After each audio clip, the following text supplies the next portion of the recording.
Hello Warfighters, war is hell. Before I get started with this introductory video into the next alternate history series that I know you guys are waiting for, there are two things that I have to go over with you. Number one, I'm going to be starting my hiatus here on Wednesday. What's going to be happening is my wife and I are having another kid, and that is when the baby is scheduled to be due. So, on Wednesday, if I post on that day, that's going to be the last day that I post for a little bit of time. I don't know how long it's going to take for my wife to recover, for me to take care of the kids, everything like that, but I don't want you guys to think that I've disappeared. It's a very happy thing that's causing me to kind of be away, but I wanted you guys to know.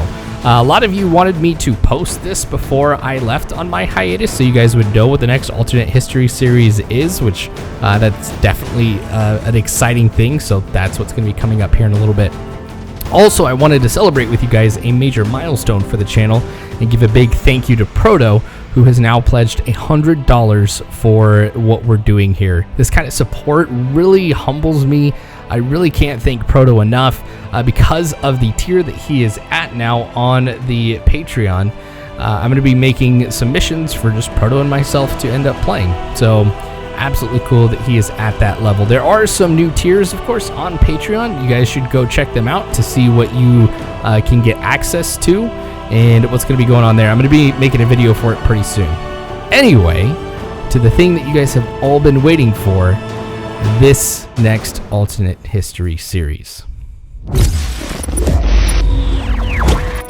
The late 1980s and early 1990s saw tensions ease in the Cold War between the United States and the Soviet Union. Much of this was due to reforms put forth by Mikhail Gorbachev, and there were two prominent reforms that Gorbachev sought that would bring major change to the USSR. Perestroika brought about a restructuring of the Soviet government and included a more democratic form of communism. It also did a lot to try and resolve a number of issues with the Soviet economy. The other major reform, called Glasnost, brought additional personal freedoms to Soviet citizens and also brought in more information from the rest of the world. The domestic policies implemented by Gorbachev created shockwaves through the Soviet Union. While these changes were considered to be positive by many in the international community and within the Soviet Union, some saw these changes as a direct threat to the existence of the Soviet Union and the Soviet way of life. For some, the last straw would be a proposition called the Union of Sovereign States, otherwise known as the 9+1 Agreement. For a number of reasons, the Soviet Union was already on the verge of collapse. This proposal, if implemented, would change the Soviet Union from being a centralized power to a confederation of 9 republics who would share a common military, president, and foreign policy under the name of the Union of Soviet Sovereign Republics. The hope was that this would be enough to stave off the full collapse of the USSR.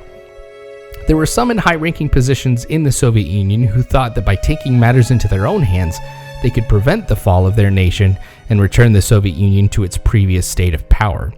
People like the Vice President, Prime Minister, the KGB Chairman, Defense Minister, the Minister of the Interior, and others thought that a coup would be the only way in which to save their country.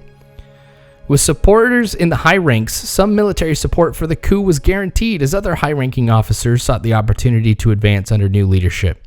However, the enlisted personnel and junior officers who had become frustrated with the old guard and were enjoying their new freedoms under Gorbachev would likely be less willing to support the coup. In August 1991, Mikhail Gorbachev became a prisoner in his own home as a coup led by a group called the State Committee of the State of Emergency attempted to take power. They closed down the independent press and claimed that Gorbachev was gravely ill and they would ensure a continuation of authority in the Soviet Union until Gorbachev had recovered. Many knew that this was not the case, and public support was in favor of Gorbachev. Boris Yeltsin led the movement against the attempted coup in Moscow, rallying civilians to his cause and gaining the support of military forces in Moscow. In the end, the coup would end quickly with no change in power. However, the coup accelerated the fall of the Soviet Union, which would take place just a few months later. This coup attempt garnered international attention and caused some nations to declare independence from the Soviet Union. However, if things had happened differently, well, that's what we're going to explore in this next series. In this scenario, we find the State Committee of the State of Emergency taking a far more aggressive approach to the coup. They understand that both Gorbachev and Yeltsin pose a threat and seek to vilify the political leaders. As before, the independent press is silenced and state media shared that the KGB had evidence of Gorbachev's involvement with a Western plot to dissolve the Soviet Union and march on the outer territories. An attack is imminent and the traitors must be arrested is the message that is shared.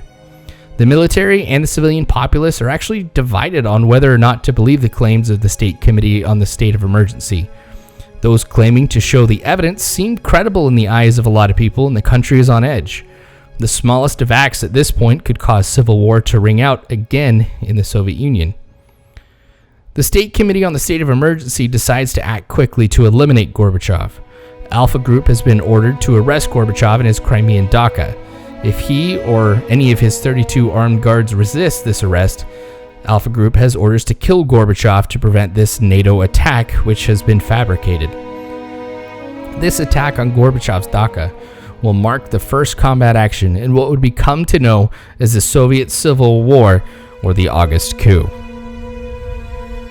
Now that you guys know that the August Coup is what we're going to be looking at here for the next alternate history series, I hope you are as excited as I am about what we're going to be seeing here. Again, these missions are going to be posted as soon as I get back, and you guys will know when that's happening. If you guys subscribe to the channel and you click the bell icon, you'll be notified as soon as I post videos again. You can also follow me on Twitter at _warisHell. I also made an Instagram recently, which is also the same handle at _warisHell. Of course, there's the Discord as well, which I'll probably be in constant communication with you guys because I'm going to need to talk to adults every once in a while.